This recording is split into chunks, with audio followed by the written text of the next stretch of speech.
This is the Iowa Weather Report for Monday, September 2nd, 2013.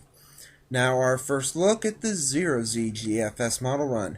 At 1 p.m. this afternoon, we have some energy with a system moving across the Great Lakes, a ridge over to our south and west, and another trough and energy moving into the Pacific Northwest.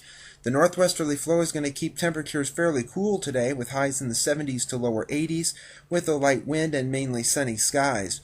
The lows tonight, Monday night into Tuesday, will be in the 40s to lower to mid 50s, and that's going to be refreshing for opening the windows. And then on Tuesday, the highs will be upper 70s north and east to low to mid 80s south and west, with, again, mainly sunny skies and fairly light winds around. As we head into Wednesday, there could be the very isolated shower in the far western counties of the state. You can see the GFS has some rain over Nebraska. That could squeak into western Iowa, but otherwise it's still going to be dry Wednesday, still dry Thursday with the high pressure north of Milwaukee, between about Milwaukee and Green Bay. That's going to keep the winds in a slight southeasterly direction with highs by this point in the 80s.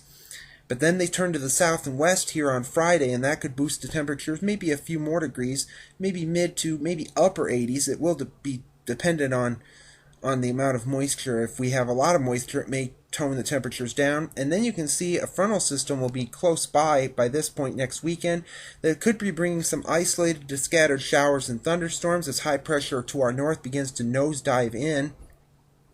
And you can see that here on Sunday. There's the frontal system from New England through the Great Lakes and back into the northern plains.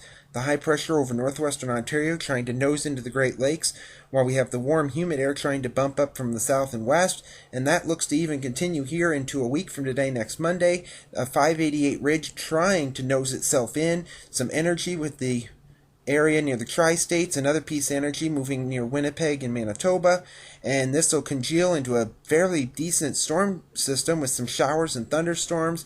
The high pressure that was to our north is now moving into eastern Canada and New England, and rain showers all over the place. We hope this is going to be right.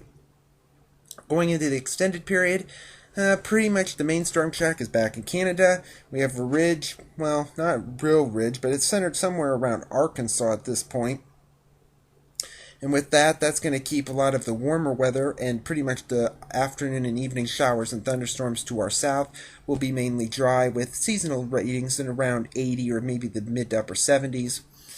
And then heading into the end of the forecast here on September the 17th, or 18th rather. A bit of a trough over New England, otherwise main storm track is still well to our north.